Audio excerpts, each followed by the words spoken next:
Es el invierno de 1760 en París.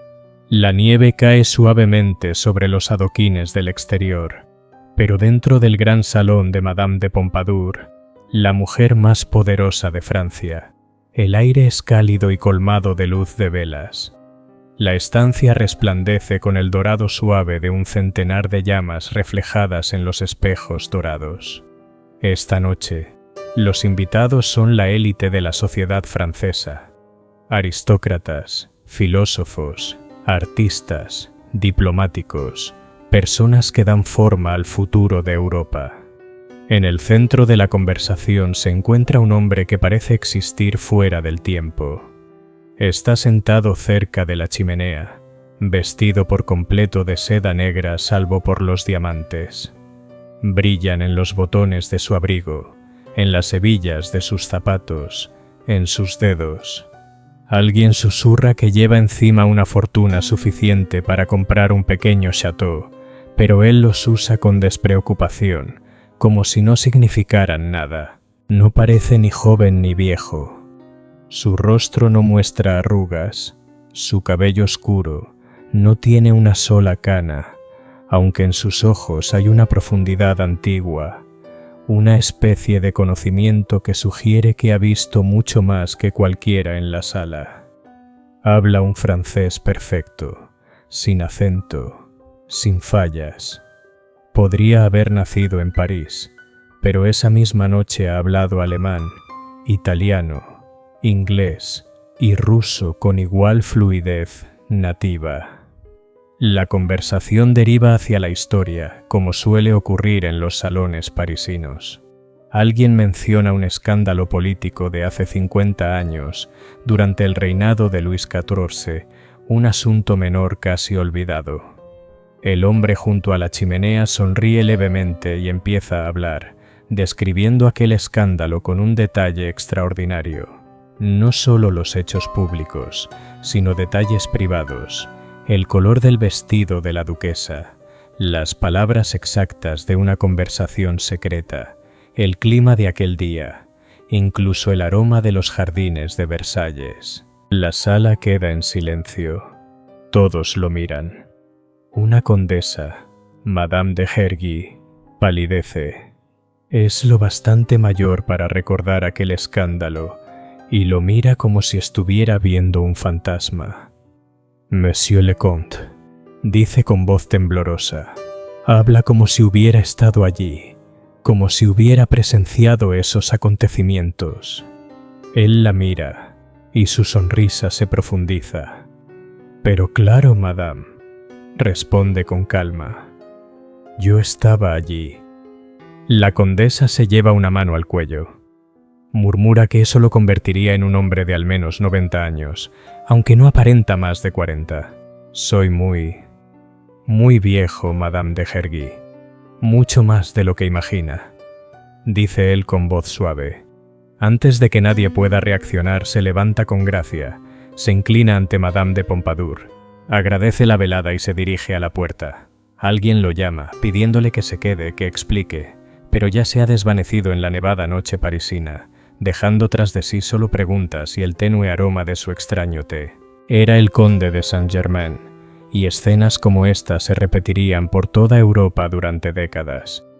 Un hombre que aparecía en las cortes más altas, afirmaba tener siglos de vida, hablaba todos los idiomas, deslumbraba a reyes y desconcertaba a eruditos. Alguien que parecía saberlo todo, que parecía haber presenciado la historia misma. Y nadie, ni espías franceses, ni investigadores ingleses, ni estudiosos que dedicaron años a intentar desenmascararlo, logró descubrir quién era realmente. Antes de continuar con esta historia, quiero preguntarte algo. Si crees que los grandes misterios de la historia merecen ser explorados, si piensas que hay preguntas que vale la pena hacerse, aun cuando quizá nunca encontremos sus respuestas, puedes ayudarnos dándole me gusta a este vídeo y suscribiéndote. Tu apoyo nos permite seguir adentrándonos en los enigmas del pasado. Esta noche perseguiremos la sombra del hombre más misterioso de la historia europea. Lo seguiremos desde los salones de baile más deslumbrantes hasta la corte real, desde el laboratorio alquímico hasta la misión diplomática. Escucharemos lo que dijeron los reyes, lo que escribieron los filósofos, lo que testigos juraron haber visto con sus propios ojos. Examinaremos todas las teorías sobre su identidad, desde las plausibles hasta las imposibles, y al final nos enfrentaremos a la extraña verdad de que, después de 250 años de investigación e incontables teorías, aún no sabemos quién fue el conde de Saint-Germain. No sabemos de dónde vino, no sabemos cómo murió, ni siquiera si murió. Esta no es una historia de terror ni de crimen. Es una historia sobre el misterio mismo, sobre un hombre que se convirtió en leyenda simplemente por negarse a ser comprendido, sobre la mayor desaparición de la historia. Bienvenidos a Los Secretos de Medianoche. Capítulo 1. Las primeras apariciones. Toda persona tiene un origen, un certificado de nacimiento, un acta de bautismo, un árbol genealógico, un hogar de infancia. Toda persona proviene de algún lugar, tiene una madre, un padre, un sitio donde respiró por primera vez, excepto, al parecer, el conde de Saint-Germain. Él simplemente aparece en los registros históricos alrededor de 1710, en Venecia. Ya era un hombre maduro. Ya se movía en círculos aristocráticos y ya mostraba las cualidades que lo harían famoso o infame en toda Europa. No existe registro de su nacimiento, ninguna familia que lo reclame, ningún tutor que recuerde haberlo educado, ningún pueblo donde la gente diga: «Ah, sí, lo conocí de joven». Aparece como un personaje que sube al escenario completamente formado, sin trasfondo, sin explicación. Un día no está, al día siguiente, sí. Y ya es exactamente el hombre que será durante los próximos 70 años, el conde de Saint-Germain, el hombre misterioso. En Venecia llama la atención por su singularidad. Es claramente rico, su ropa es cara, sus modales, perfectos. Se mueve entre la nobleza como si perteneciera a ella, pero nadie conoce a su familia ni puede rastrear su linaje. En un mundo obsesionado con los orígenes y la ascendencia, donde un apellido determina toda una vida, esto resulta impactante. Cuando le preguntan por sus antecedentes, evade la cuestión, cambia de tema, cuenta una anécdota divertida, hace un truco químico o toca el violín tan maravillosamente que la pregunta se olvida. Pero nunca responde. De Venecia pasa a Londres en la década de 1740, luego a París en la de 1750, después a Alemania, Rusia y los Países Bajos. Se desplaza por Europa como un fantasma. Aparece en una ciudad, permanece una temporada o un año y desaparece, solo para reaparecer en otro lugar. Y donde quiera que va, la gente lo nota, porque el conde de Saint-Germain es imposible de ignorar. Sabemos cómo era porque docenas de personas lo describieron en cartas, diarios y memorias. No era alto, quizá 1,70 m o algo más, y tampoco imponente, pero tenía presencia. Cuando entraba en una habitación la gente lo advertía. Parte de ello se debía a su forma de vestir, siempre impecable, casi siempre de negro o en tonos oscuros, y siempre cargado de diamantes. Botones de diamante en el abrigo, hebillas de diamante en los zapatos, anillos de diamante en los dedos. Llevaba encima una fortuna en gemas con la misma naturalidad con la que otro hombre llevaría una hebilla de plata. Su rostro era descrito como bello de una manera refinada. No la rudeza atractiva de un soldado, sino la belleza delicada y aristocrática de la vieja nobleza. Su piel era pálida y suave, su cabello oscuro seguía la moda de la época, y sus ojos.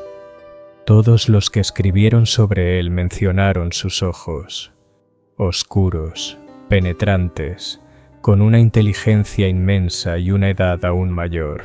Y aquí está lo extraño. Quienes lo conocieron en 1710 y lo vieron otra vez en 1760, 50 años después, aseguraron que se veía exactamente igual, ni más viejo ni envejecido, idéntico. Pero no era solo su apariencia lo que lo hacía extraordinario, era todo lo que sabía hacer.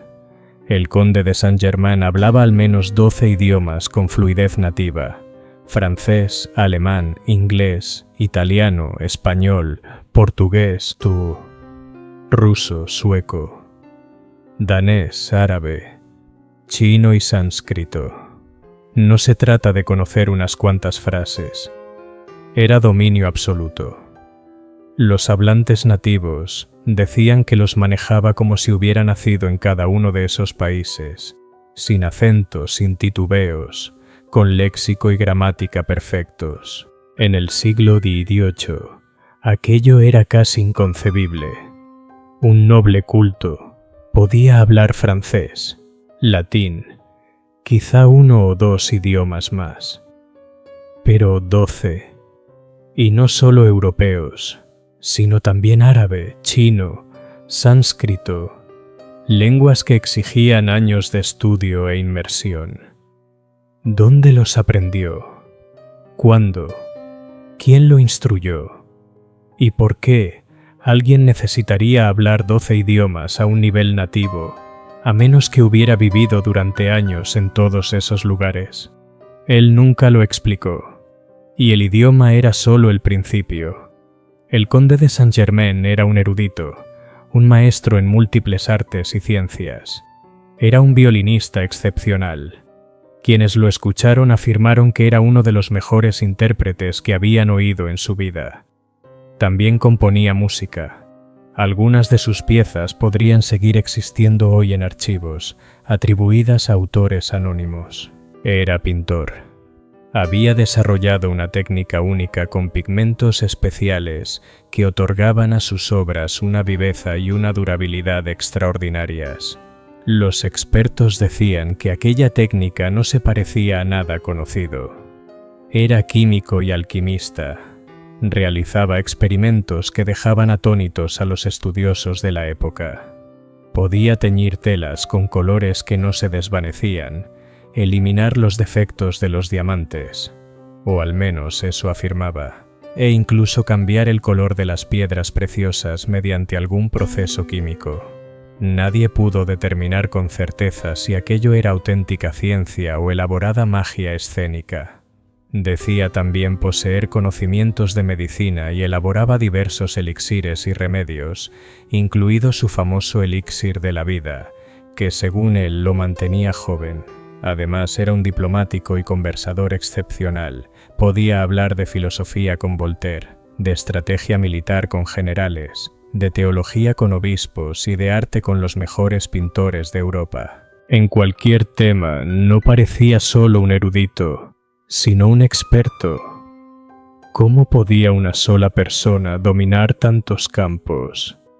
Le habría llevado varias vidas, que era, por supuesto, exactamente lo que afirmaba haber vivido. Pero eran sus hábitos personales los que hacían sospechar que no se trataba de un hombre común. El conde de Saint-Germain nunca comía en público. En el siglo XVIII, la cena era el centro de la vida social. Los aristócratas pasaban horas en banquetes interminables, plato tras plato, vino tras vino. Negarse a cenar con el anfitrión era un insulto, y no comer nunca en público era sencillamente extraño. Pero Saint-Germain no comía. Acudía a las cenas, conversaba con brillo, pero cuando servían la comida, se limitaba a sentarse, sonriendo, sin tocar un bocado. Si lo presionaban, podía mordisquear un pequeño trozo de pollo o una cucharada de avena, pero nada más. Aseguraba que no necesitaba comida, que vivía gracias a un té especial, una infusión creada por él mismo, y a un elixir que, decía, lo nutría. Algunos testigos afirmaban haberlo visto beber únicamente ese té durante días, incluso semanas. ¿Por qué? Él explicaba que la comida común era burda, que acortaba la vida, que su elixir constituía un alimento superior. La explicación práctica, sin embargo, podría ser otra. No comer en público añadía misterio, y además lo protegía del veneno, una preocupación real para alguien que se movía en el peligroso mundo de la política del siglo XVIII. También parecía dormir muy poco. Los sirvientes de las casas donde se alojaba contaban que veían luces encendidas toda la noche, que lo oían moverse, tocar música, realizar experimentos. Mientras otros dormían 7 u 8 horas, él parecía dormir apenas 2 o 3, y nunca parecía envejecer. Esta es, de hecho, la observación más consistente entre quienes lo conocieron. La gente que lo vio durante décadas aseguraba que se veía igual año tras año. ¿Era posible? Buena genética, disciplina extrema, quizá algunos trucos cosméticos. Tal vez, pero que alguien parezca exactamente el mismo entre los 40 y los 80 años, o más, era suficientemente extraordinario como para que todos lo notaran. Nuestro primer relato detallado de Saint-Germain en la alta sociedad proviene del Londres de la década de 1740. Inglaterra estaba en plena guerra de sucesión austríaca, y la ciudad hervía de espías, diplomáticos e intrigas. En ese ambiente apareció el enigmático conde. Horace Walpole, hijo del primer ministro británico y célebre escritor y chismoso, lo conoció y escribió sobre él en una carta de abril de 1743. El otro día, arrestaron a un hombre extraño que responde al nombre de Conde Saint-Germain. Lleva aquí 2 años y no revela quién es ni de dónde viene. Asegura que ese no es su verdadero nombre. Canta, toca el violín maravillosamente, compone. Está loco y no es muy sensato. Obsérvese lo que cuenta Walpole. Saint-Germain llevaba ya 2 años en Londres, se negaba a revelar su identidad y poseía un talento extraordinario, aunque Walpole lo consideraba excéntrico, extraño, no del todo cuerdo. Saint-Germain fue detenido brevemente, sospechoso de ser un espía jacobita, partidario de los Estuardo exiliados, pero lo liberaron enseguida. O bien no había pruebas, o bien tenía amigos influyentes que intervinieron. Tras este incidente abandonó Londres. No regresaría durante años, pero su reputación ya estaba fijada. Era alguien a quien había que vigilar. Desde Londres inició su verdadero recorrido europeo. Durante la década siguiente aparecería en las cortes de Alemania, los Países Bajos y, por último, y más importante, Francia. Allí encontraría a sus mayores mecenas. El propio rey quedaría fascinado. La mujer más poderosa del país recurriría a su consejo y se le concederían aposentos en un castillo real, un privilegio reservado a príncipes y grandes nobles. Pero también se ganaría enemigos, enemigos poderosos, y cuando su misión diplomática fracasó, cuando se excedió y enfureció a las personas equivocadas, tuvo que huir de Francia para siempre. Sin embargo, incluso en el exilio su leyenda no hizo más que crecer, porque para cuando abandonó París, media ciudad estaba convencida de conocer su secreto. Creían que el conde de Saint-Germain era inmortal, que había vivido siglos, que había caminado con Cristo, cenado con Cleopatra y presenciado el ascenso y la caída de imperios. Y el propio conde no hizo nada para desmentirlo. De hecho, lo fomentó. ¿Por qué? ¿Por qué alguien se haría pasar deliberadamente por algo imposible, inhumano, sobrenatural? Esa es la pregunta que exploraremos mientras lo seguimos en el deslumbrante y peligroso mundo de la corte francesa de Versalles. Capítulo 2. El favorito de la corte. Cuando el conde de Saint-Germain llegó a París a principios de la década de 1750, se adentró en un mundo perfecto para un hombre misterioso. La corte francesa de Versalles era la más sofisticada de Europa. Luis XV gobernaba una sociedad compleja, obsesionada con el arte, la filosofía, la ciencia y la intriga. La Ilustración estaba en pleno apogeo. Voltaire, Rousseau y Diderot escribían obras que transformarían el pensamiento humano.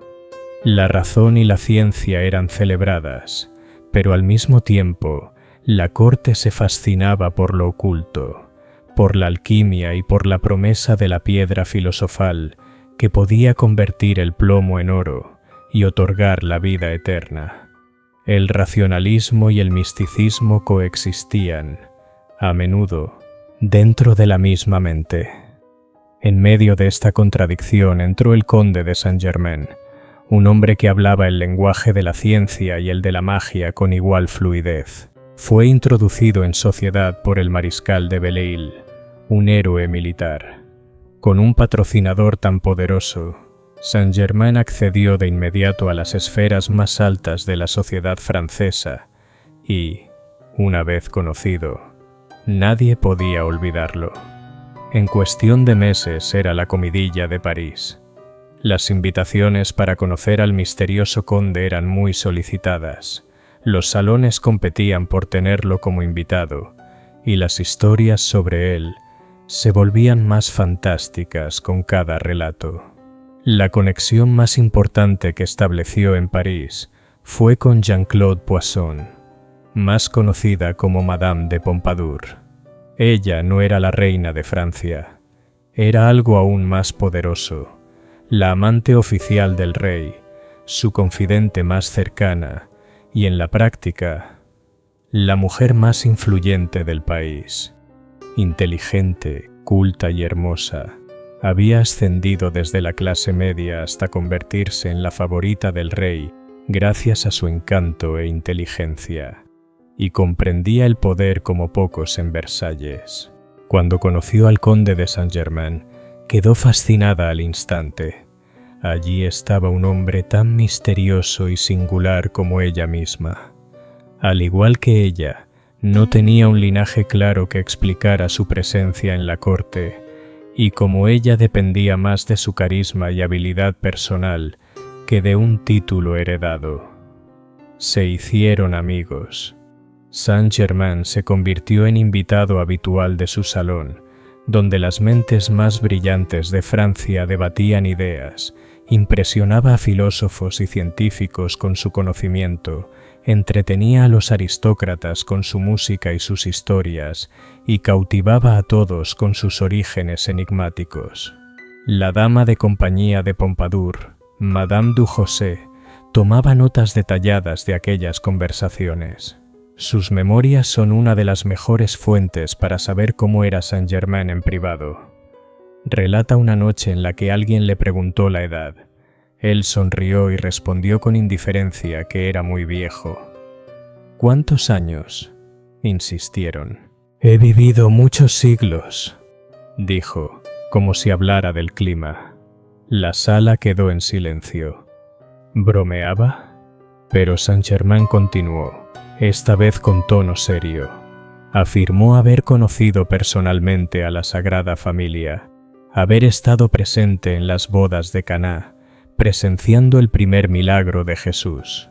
Describió el evento con detalles sensoriales, la calidad del vino, la decoración del banquete, una conversación con un apóstol. Con tanta convicción que Madame du José escribió que, por un instante, casi le creyó, y en el salón, algunos sí lo creyeron, o al menos no sabían explicar cómo podía conocer aquello. Pero sería el propio Luis XV quien se convertiría en su mayor mecenas. El rey era un hombre complejo, uno de los monarcas más poderosos del mundo, pero indeciso, melancólico y a menudo abrumado por su cargo. Le interesaban la ciencia y la alquimia. Anhelaba conocimientos secretos, atajos hacia el poder, milagros. Y el conde de Saint-Germain parecía ofrecer exactamente eso. Le mostró al rey sus habilidades químicas, enseñándole supuestamente a eliminar los defectos de los diamantes. Fuera genuina ciencia o un truco magistral, el rey quedó impresionado. La posibilidad de mejorar gemas y crear riqueza mediante alquimia era irresistible. Pero más que eso, Saint-Germain parecía entender al rey. Sabía cómo aconsejarlo, cómo halagarlo sin parecer adulador, cómo ser útil. Y Luis XV, que confiaba en muy poca gente, terminó confiando en aquel extraño extranjero.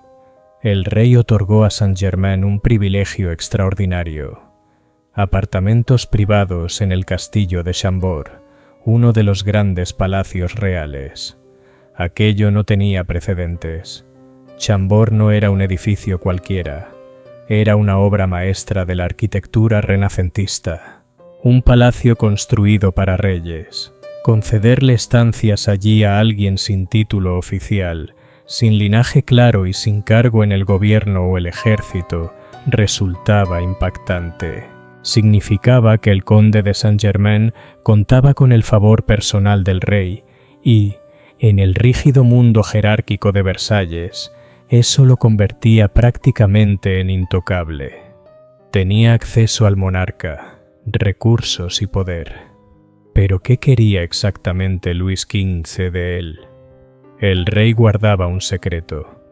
Una red clandestina de espías y diplomáticos que no trabajaban para el gobierno oficial de Francia, sino para él personalmente. Se llamaba el Secret du Roi, el secreto del rey. Este gobierno en la sombra operaba al margen de los ministros oficiales, conducía negociaciones, reunía inteligencia y perseguía los objetivos personales de política exterior del rey. Muy pocos lo conocían, y quienes lo sabían estaban obligados a guardar silencio absoluto. El conde de Saint-Germain se convirtió en uno de sus agentes, y eso explica gran parte de su historia. Sus constantes viajes por Europa, su acceso a múltiples cortes reales, su conocimiento de secretos políticos, su riqueza de origen incierto, su misteriosa capacidad para desaparecer y reaparecer sin explicación. Era un espía, y no un espía cualquiera. En 1760 Luis XV envió a Saint-Germain en una misión secreta a La Haya, en los Países Bajos. Debía negociar la paz en la Guerra de los 7 Años, que devastaba Europa. Pero había un problema. Francia ya tenía allí un embajador oficial, el duque de Choiseul, que además era ministro de Asuntos Exteriores. Choiseul ignoraba por completo la existencia del Secret du Roi, e ignoraba aún más que Saint-Germain se encontraba allí actuando por orden directa del rey. Así que cuando el misterioso conde empezó a involucrarse en la diplomacia, Choiseul se indignó. ¿Quién era aquel intruso sin cargo oficial que interfería en la política exterior francesa?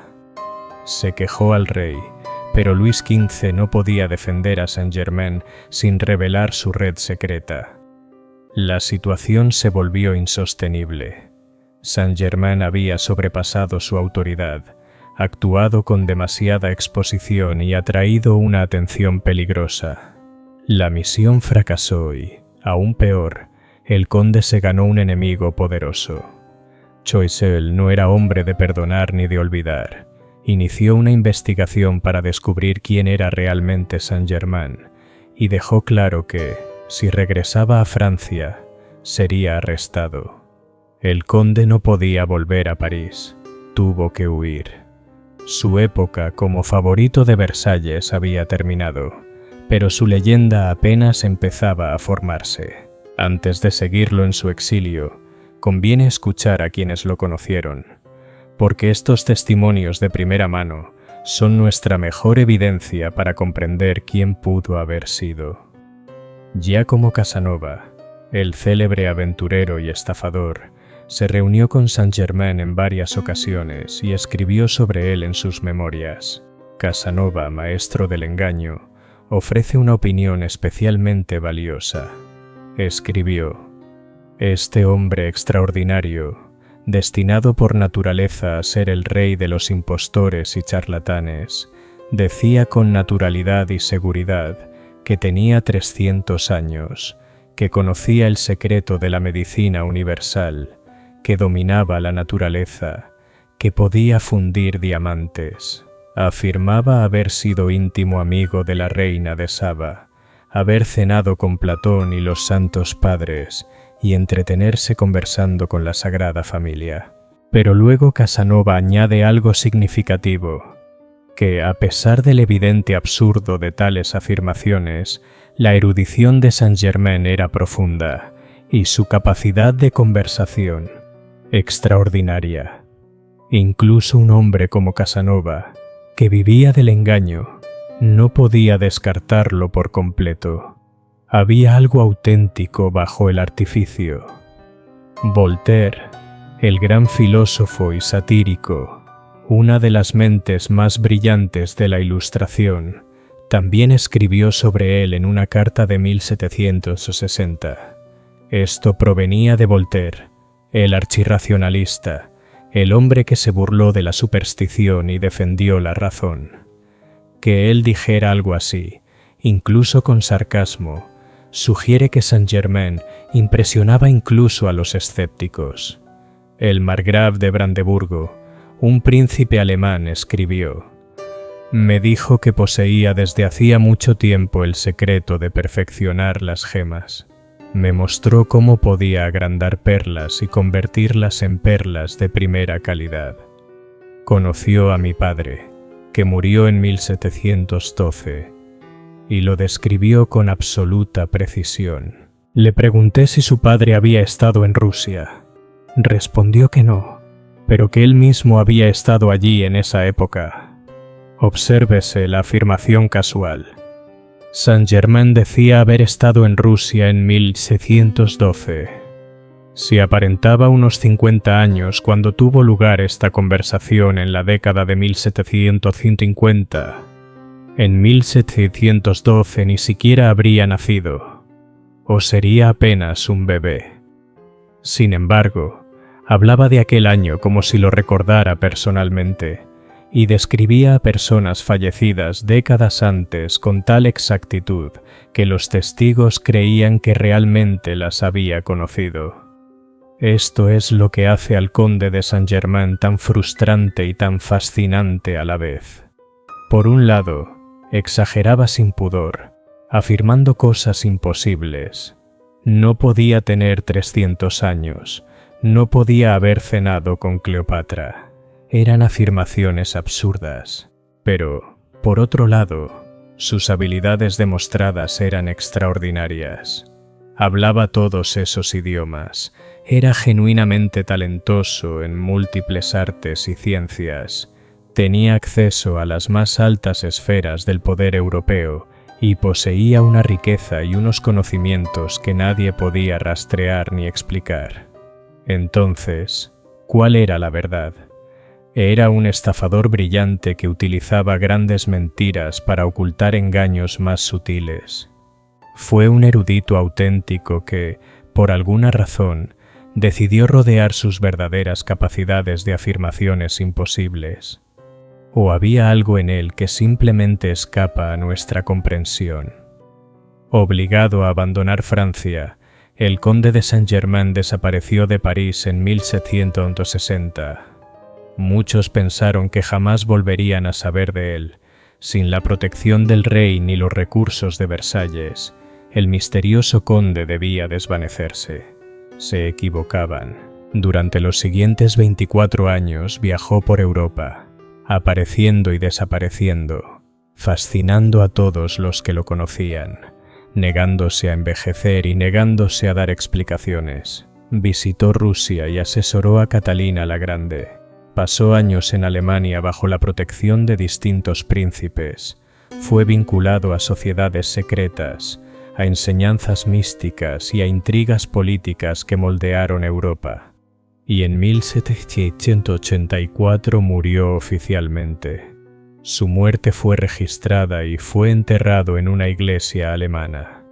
Pero, como veremos, ni siquiera la muerte pudo detener la leyenda del conde de Saint-Germain, porque después de 1784, los avistamientos continuaron durante décadas, incluso siglos, y hay quienes creen que jamás murió, que sigue ahí fuera, en alguna parte, inmortal e inmutable, observando el transcurso de la historia tal como afirmó haberlo hecho durante milenios. Capítulo 3. Los años errantes y el misterio final. Cuando el conde de Saint-Germain abandonó Francia en 1770, no se desvaneció en el olvido. Al contrario, continuó su patrón de aparecer en cortes por toda Europa, permaneciendo un tiempo y luego desapareciendo. Viajó a los Países Bajos, a Alemania, a Rusia, siempre en movimiento, sin establecerse demasiado. Y dondequiera que iba, seguía siendo exactamente lo que siempre había sido: misterioso, talentoso, invariable e inexplicable. En Rusia apareció en la corte de Catalina la Grande durante un período decisivo. Rusia estaba en guerra con el Imperio Otomano. El conflicto ruso-turco de 1768 a 1774, y Catalina buscaba cualquier ventaja posible. Saint-Germain se presentó como alguien capaz de ayudar. Algunos relatos dicen que proporcionó información sobre los planes turcos, otros que actuó como intermediario diplomático, otros simplemente afirman que desempeñó su papel habitual, fascinando, aconsejando, siendo enigmático. Catalina la Grande era una de las soberanas más formidables de Europa, inteligente, brillante en política y difícil de engañar. Sin embargo, también pareció aceptar la presencia de Saint-Germain en su corte. Incluso lo mencionó en su correspondencia, aunque nunca explicó con claridad cuál fue su papel. Tras su estancia en Rusia, Saint-Germain pasó un tiempo en Alemania, moviéndose entre varios principados. En aquella época, Alemania no era una nación unificada, sino un mosaico de estados independientes, cada uno con su propio gobernante. Para alguien como él, que prefería operar en la sombra, aquel paisaje fragmentado era perfecto. Podía desaparecer en un principado cuando la situación se volvía incómoda y reaparecer en otro como si nada. Pero fue en Alemania donde Saint-Germain encontró algo que nunca antes había tenido: una amistad genuina. El príncipe Carlos de Hesse-Kassel, noble alemán, comandante militar y mecenas de las artes y las ciencias, estaba profundamente interesado en el misticismo, la alquimia y la masonería. Cuando conoció al conde en la década de 1770, reconoció en él a un espíritu afín. El príncipe Carlos escribió extensamente sobre Saint-Germain en sus memorias y cartas, que hoy son algunas de nuestras fuentes más valiosas sobre los últimos años del conde, porque a diferencia de muchos otros testigos, el príncipe lo conoció bien y durante mucho tiempo. Describía a Saint-Germain como brillante, modesto y genuinamente amable. Contaba que el conde lo ayudó en numerosos experimentos científicos y le enseñó sobre alquimia y misticismo, que trabajaron juntos en el laboratorio del príncipe, intentando crear sustancias nuevas y desentrañar secretos antiguos. Pero Carlos también observó algo importante. Pese a su estrecha amistad, Saint-Germain nunca le explicó del todo quién era, ni de dónde venía. Incluso para su amigo más cercano, seguía siendo un enigma. En 1179, el príncipe Carlos le otorgó un apartamento en su palacio de Eckernförde, en Schleswig-Holstein, la actual Alemania, que se convertiría en la última residencia conocida del conde. Durante los años siguientes, Saint-Germain vivió tranquilamente en Eckernförde, dedicado a sus experimentos, recibiendo visitas ocasionales, pero la mayor parte del tiempo apartado de la mirada pública. El hombre que una vez deslumbró a las cortes de Europa parecía contento de vivir en una tranquila oscuridad. Y entonces, en 1784 murió. ¿O no?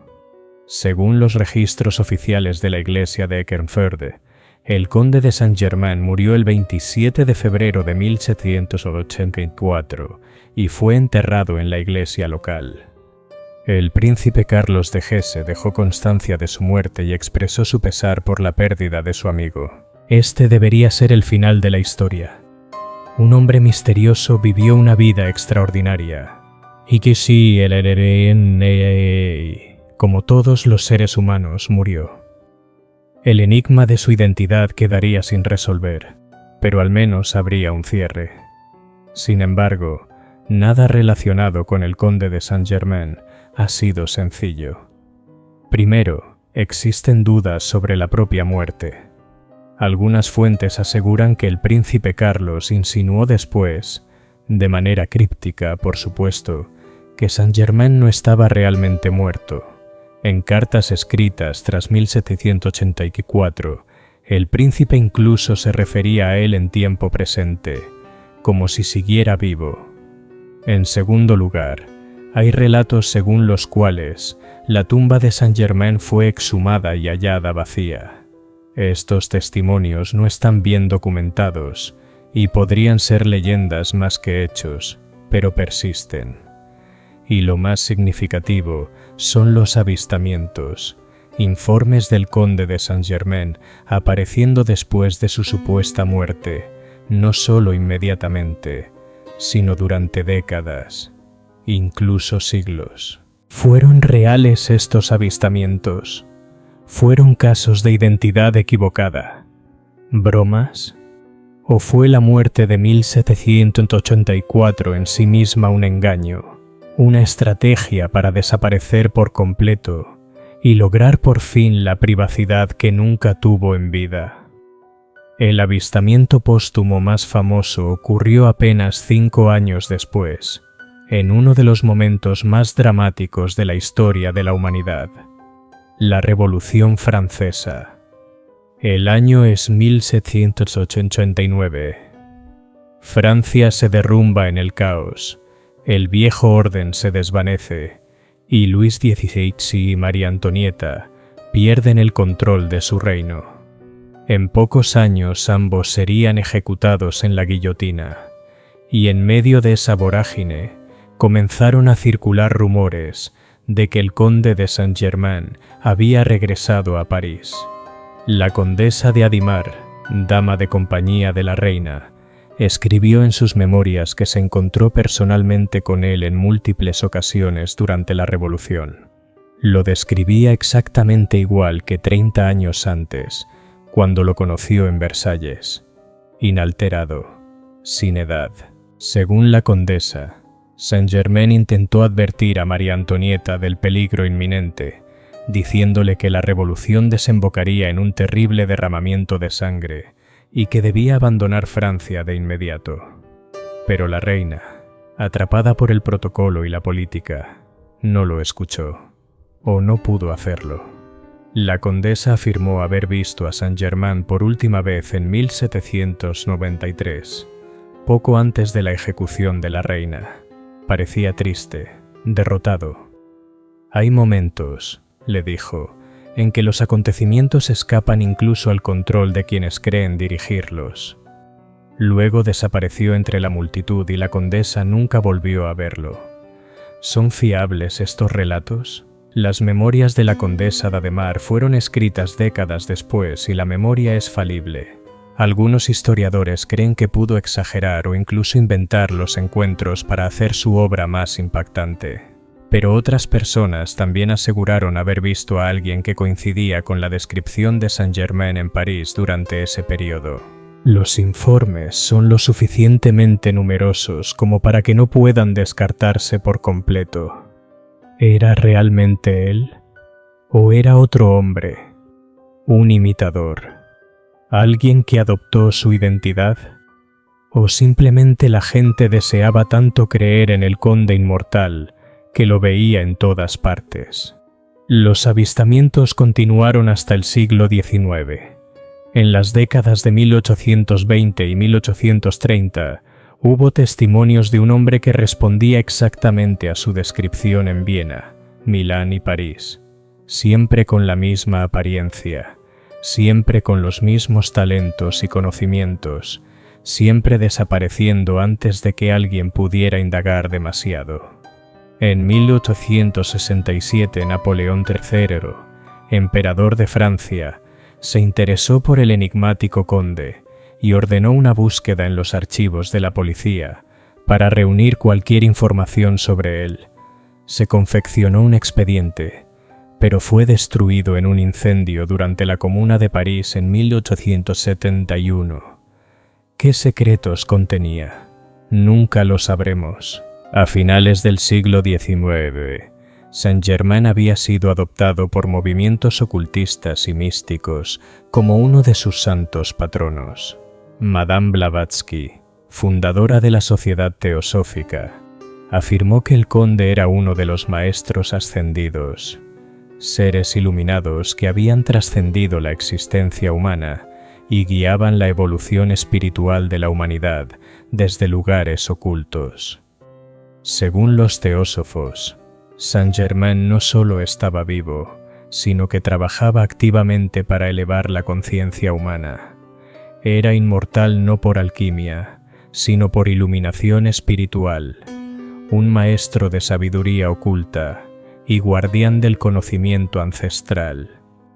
En la década de 1930, un místico estadounidense llamado Guy Ballard fundó la actividad Yo Soy, un movimiento espiritual basado en las enseñanzas que afirmaba recibir de Saint-Germain.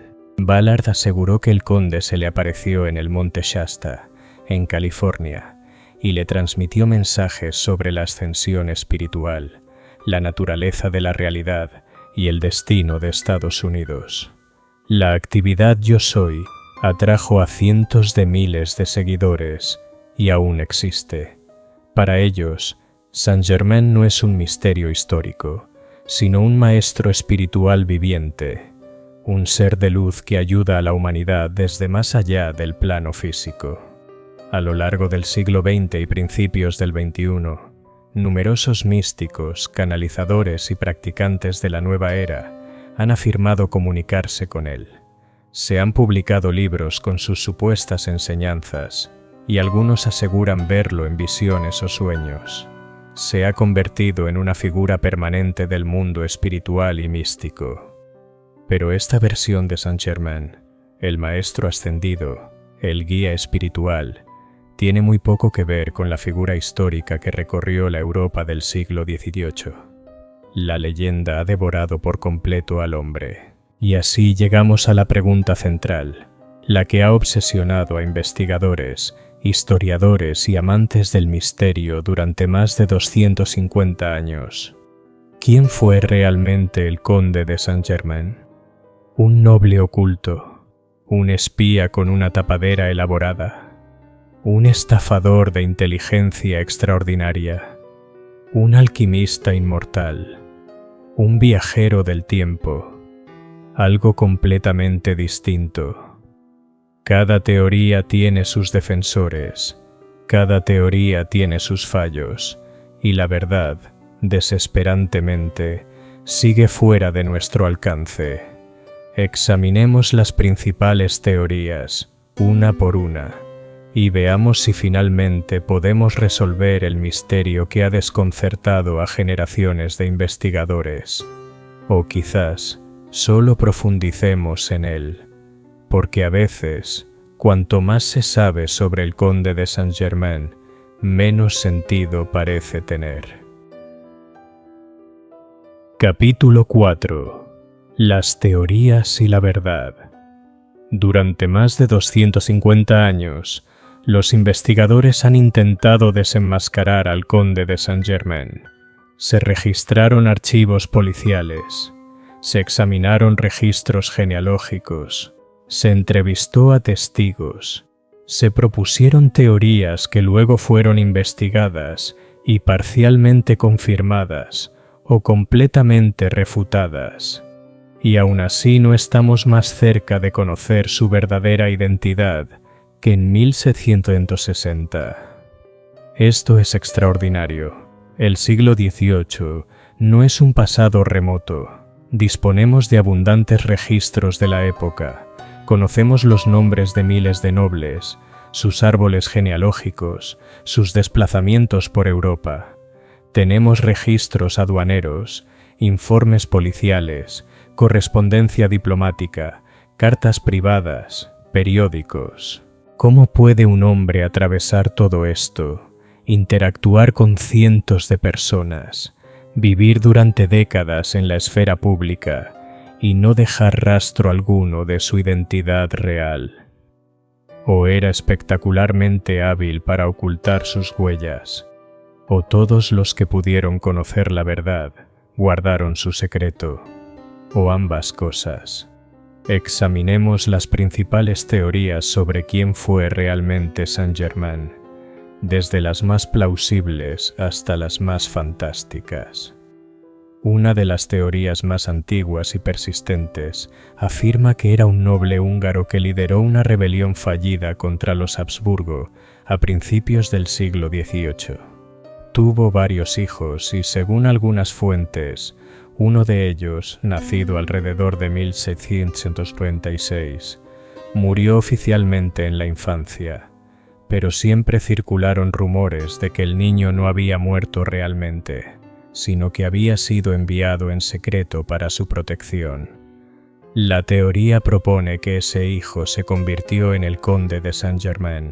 A favor. La línea temporal encaja de forma aproximada. Explicaría su porte noble y su educación. El príncipe Carlos de Hesse-Kassel, que conocía bien a Saint-Germain, creía en esta teoría. También explica por qué jamás pudo revelar su identidad. Razones políticas, pues los Rákóczi eran rebeldes y enemigos de los Habsburgo. Algunos que conocieron a la familia dijeron notar un parecido. En contra, el niño supuestamente murió en 1700, lo que haría que Saint-Germain tuviera entre 10 y 15 años cuando apareció en Venecia en 1710, algo posible pero improbable dada su sofisticación. La cronología de sus apariciones no coincide del todo con los movimientos de los Rákóczi.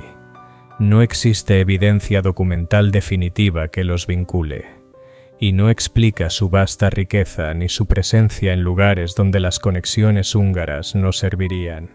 Es una teoría plausible, pero sin probar, que aporta un nombre y un trasfondo, aunque deja muchos misterios intactos. La teoría 2, la del hijo real y legítimo, sugiere que Saint-Germain era el hijo no reconocido de algún monarca europeo, quizá español, quizá portugués, que recibió una generosa asignación y una educación excelente, pero que no podía reclamar su verdadera ascendencia.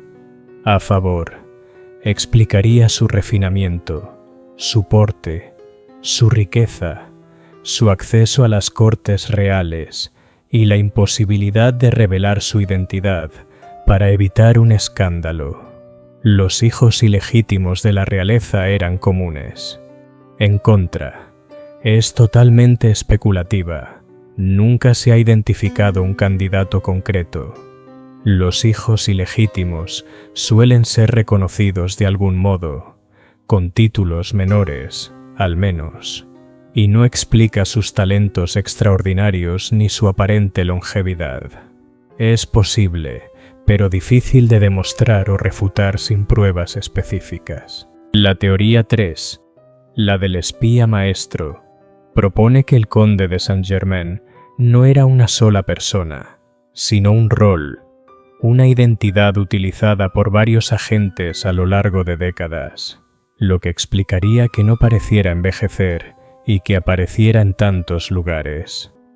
A favor, su conexión conocida con el Secret du Roi, la red de espionaje del rey de Francia, sus misiones diplomáticas, su capacidad para moverse libremente por Europa en tiempos de guerra, su riqueza misteriosa posiblemente financiada por agencias de inteligencia, su negativa a revelar su identidad y el hecho de que avistamientos posteriores a 1784 podrían atribuirse a un nuevo agente que asumiera el rol. La evidencia en contra es contundente. Demasiadas descripciones físicas específicas de distintos testigos coinciden entre sí, así como sus talentos particulares: tocar el violín, pintar, dominar numerosos idiomas, habilidades extremadamente difíciles de falsificar entre varias personas. Amigos cercanos como el príncipe Carlos habrían notado inmediatamente si se hubiera producido un reemplazo. Su personalidad y su carácter se mantuvieron constantes durante décadas. Es una teoría intrigante, sí, pero no resiste un análisis detallado de los testimonios. La teoría 4, la conexión masón-Rosacruz, propone que Saint-Germain era un miembro de alto rango de alguna sociedad mística secreta, masonería, rosacrucismo u otra orden esotérica, y que su conocimiento, su riqueza y su identidad enigmática estaban relacionados con esa pertenencia. A favor, muchos de sus mecenas eran masones, y el príncipe Carlos, sin duda, lo era. Su interés por la alquimia y el misticismo encaja con estas tradiciones. Estas sociedades tenían redes por toda Europa que podrían haberlo apoyado. Algunas leyendas masónicas lo mencionan explícitamente como miembro, y sus afirmaciones de sabiduría antigua armonizan con las enseñanzas rosacruces. En contra, los masones llevaban registros detallados y Saint-Germain no aparece en la mayoría. La teoría no explica realmente su identidad, solo sus posibles círculos. Las sociedades secretas no suelen proporcionar riqueza ilimitada a sus miembros. Muchas personas talentosas eran masones sin ser misteriosas. Es menos una teoría sobre quién era y más sobre con quién pudo relacionarse. Luego está la teoría del maestro estafador, que propone que Saint-Germain era un brillante impostor, como Casanova o Cagliostro, que construyó una personalidad elaborada para acceder a la riqueza y al poder. A favor. El siglo XVIII estaba lleno de aventureros así. Sus afirmaciones eran obviamente exageradas. No tenía realmente 300 años. No comer en público podía ser una forma tanto de crear misterio como de evitar revelar información o exponerse al veneno. Su aparente inenvejecimiento podría explicarse por genética, cosméticos o una cuidadosa gestión de sus apariciones. Y los estafadores suelen dirigirse a los ricos y poderosos. Parte de su alquimia probablemente era magia escénica. En contra, sus habilidades eran auténticas: idiomas, música, pintura, química. Nunca parece haber robado o estafado a nadie. Tuvo influencia política real, no solo acceso social. Los estafadores suelen cometer errores, pero Saint-Germain nunca lo hizo, y la mayoría acaban siendo descubiertos, pero él no. Y si todo fue una estafa, ¿para qué? Murió, aparentemente, en circunstancias modestas, sin haber acumulado una gran fortuna. Esta teoría explica algunos aspectos, pero deja muchos otros sin resolver. Quizá fue un estafador en parte, pero claramente había algo más. Finalmente, la teoría 6, la del viajero en el tiempo. La teoría Se incluye no porque sea plausible, sino porque la figura de Saint-Germain ha inspirado esta especulación moderna. La teoría afirma que era literalmente un hombre del futuro que viajaba en el tiempo, lo que explicaría su conocimiento de sucesos históricos, su presencia en distintos periodos y su aparente inenvejecimiento, ya que regresaría a su propio tiempo entre una aparición y otra. Su conocimiento avanzado sería ciencia futura interpretada como alquimia, su elixir, tecnología médica del futuro, su desaparición, un regreso definitivo a su época. Esta teoría explicaría literalmente todo, incluso los avistamientos posteriores a su muerte. En contra, no existe evidencia de viajes en el tiempo, y la teoría no es históricamente seria. No hay pruebas que la respalden, más allá de que resolvería el misterio. Es una especulación divertida, pero no una respuesta real. Teoría 7. Era exactamente lo que decía ser. Finalmente, debemos considerar la posibilidad de que Saint-Germain dijera la verdad, no acerca de tener 2000 años, sino acerca de poseer conocimientos y habilidades fuera de lo común. Quizá descubrió algún proceso alquímico auténtico que prolongaba la vida de forma significativa. Quizá encontró un régimen médico o dietético capaz de ralentizar drásticamente el envejecimiento. Quizá tenía realmente siglos de antigüedad, no por magia, sino por una ciencia que aún no comprendemos. A favor, su constancia. Nunca abandonó su personaje. Sus habilidades genuinas no pueden explicarse como simples trucos. La cantidad de testigos creíbles que le otorgaron crédito. Además, seguimos sin entender por completo el envejecimiento y la longevidad, así que no es impensable que hubiera descubierto algo. En contra, no existe evidencia física de que la alquimia funcione. No hay registro de nadie más con una longevidad similar. Contradice prácticamente todo lo que sabemos sobre biología humana. Y, como dicta la navaja de Occam, la explicación más simple suele ser la correcta. Creer en esta teoría implicaría aceptar algo extraordinario, y como advirtió Carl Sagan, las afirmaciones extraordinarias requieren pruebas extraordinarias, y no las tenemos. Después de revisar todas las teorías, ¿qué podemos afirmar con certeza? ¿Qué sabemos realmente? Sabemos que un hombre llamado Conde de Saint-Germain existió en el siglo XVIII, que fue genuinamente talentoso y excepcionalmente culto, que ocultó deliberadamente su verdadera identidad, que poseía una considerable riqueza de origen desconocido, que tenía conexiones políticas de alto nivel, que probablemente estuvo implicado en diplomacia y espionaje, que cultivó un aura de misterio e inmortalidad, y que su verdadera identidad jamás fue descubierta. Lo que podemos inferir razonablemente es que probablemente procedía de una familia noble, su porte y educación así lo sugieren, que no pudo revelar su identidad por razones políticas, que era en parte un estafador, pues algunas de sus afirmaciones eran evidentemente falsas, pero también era en parte auténtico, porque sus habilidades eran reales. Era extremadamente inteligente y psicológicamente sofisticado. Comprendía el poder del misterio y lo utilizó deliberadamente. ¿Qué permanece verdaderamente enigmático?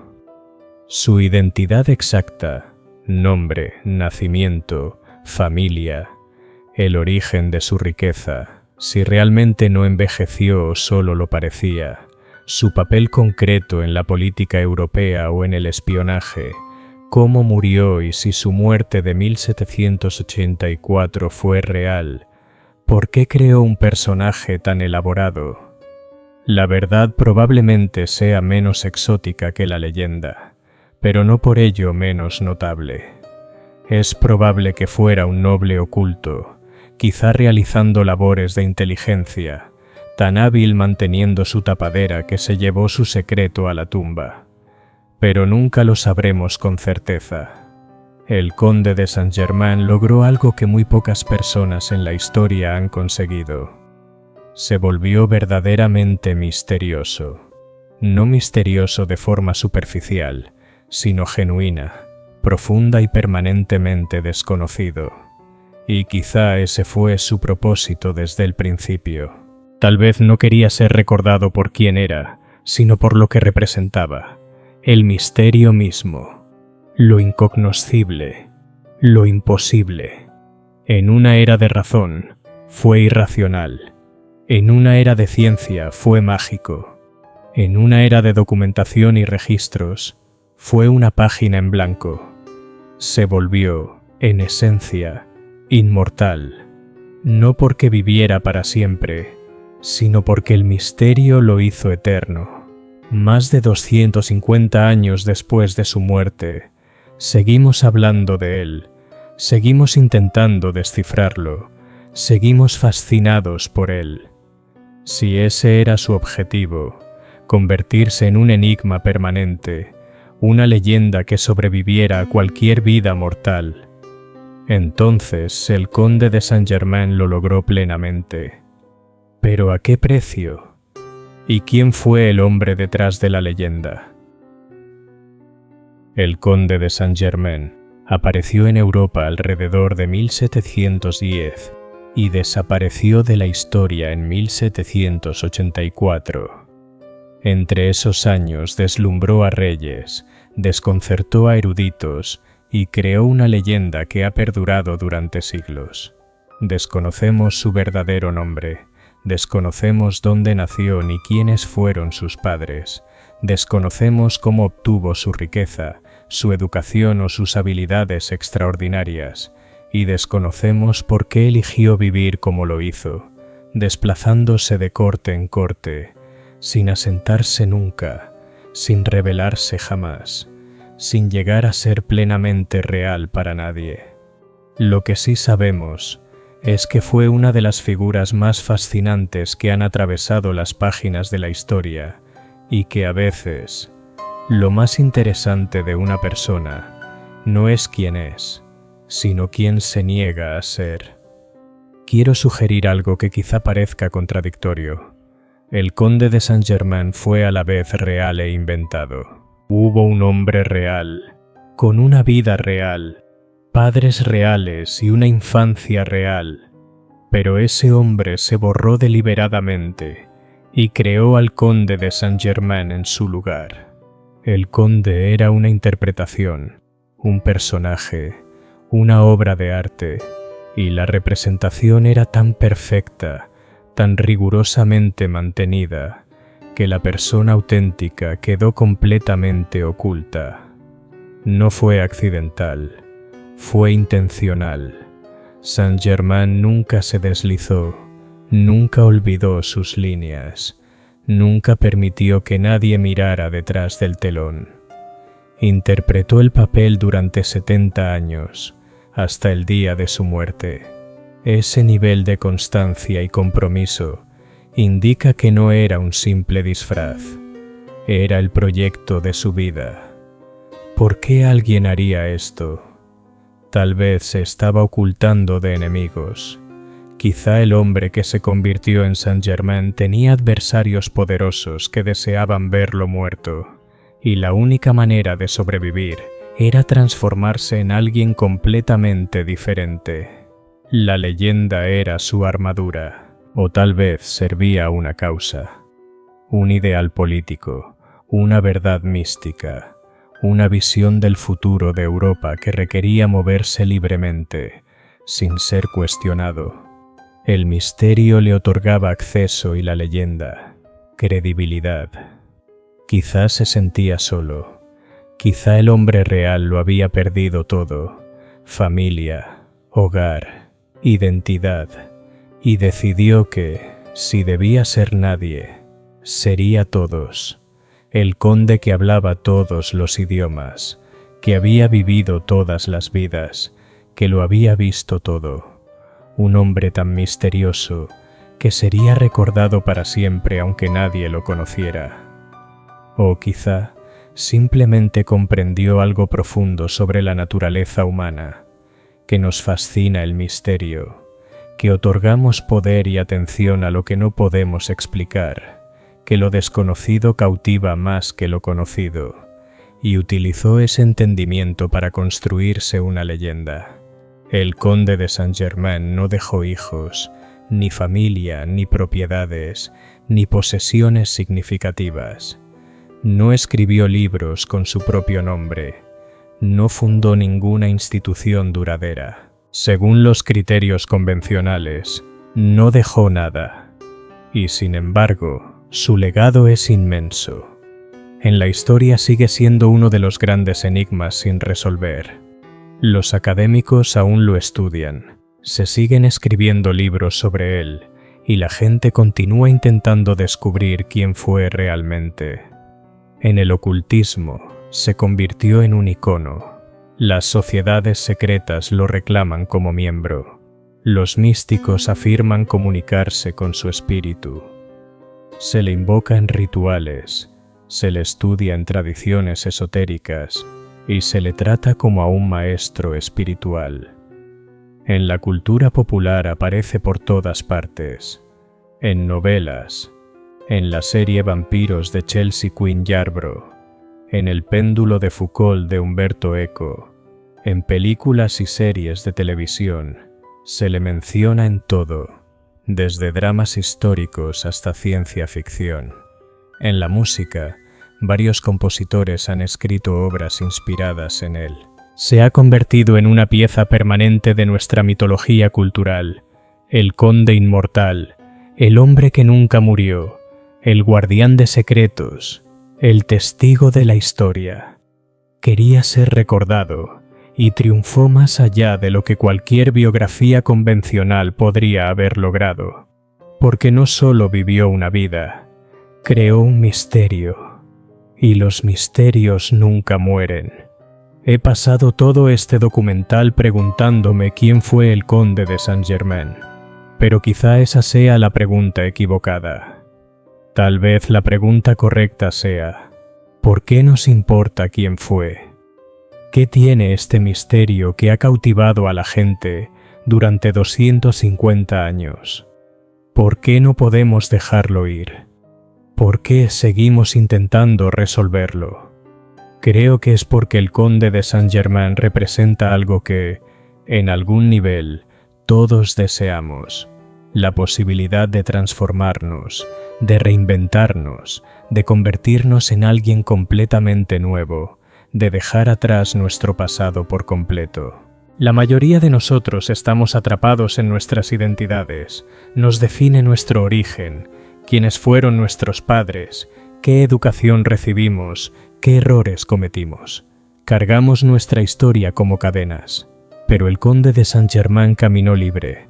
No tenía pasado porque lo borró, no tenía limitaciones porque se inventó a sí mismo. Era quien eligió ser, y estaba tan comprometido con esa elección que convenció a las personas más poderosas de Europa de que era real. Eso es una especie de superpoder, y una forma de libertad que la mayoría de nosotros nunca tendremos. Quizá por eso no podemos dejar de pensar en él, porque hizo algo que nosotros no podemos hacer. Se convirtió en un misterio, se volvió imposible, se volvió a su manera inmortal. En algún lugar, perdido en la historia, hubo una persona real, un niño que nació, un joven que aprendió idiomas y música, alguien que tenía motivos para hacer lo que hizo, alguien que tenía sentimientos, miedos y esperanzas. Pero esa persona desapareció, completamente borrada. Nunca sabremos su nombre. Sin embargo, el conde de Saint-Germain, la leyenda, el misterio, el hombre imposible, sigue aquí, todavía fascinándonos, todavía haciéndonos reflexionar. Y quizá eso es exactamente lo que quería. Morir como hombre, pero vivir para siempre como un signo de interrogación. Si este misterio te ha intrigado, si tienes tu propia teoría sobre quién fue realmente el conde de Saint-Germain, quiero escucharla. Déjame un comentario abajo y cuéntame qué piensas. ¿Era un espía? ¿Un noble oculto? ¿Un alquimista inmortal? ¿Un viajero en el tiempo? ¿O algo completamente distinto? Y si disfrutaste este viaje a uno de los grandes enigmas de la historia, dale me gusta a este video y suscríbete a nuestro canal. Exploramos los misterios del pasado, no siempre los oscuros y terribles, sino también los extraños y hermosos. Historias que nos recuerdan que la historia está llena de preguntas que quizá nunca tengan respuesta. Gracias por acompañarme en esta búsqueda del conde de Saint-Germain. No lo encontramos, pero quizás sea lo apropiado, porque él no quería ser encontrado. Quería ser un misterio, y 250 años después sigue siéndolo. Que el conde de Saint-Germain, quien quiera que fuera, descanse por fin en paz, y que el misterio que creó siga inspirándonos a mirar más profundo, a cuestionar más y a recordar que algunas cosas en este mundo permanecerán para siempre maravillosamente desconocidas.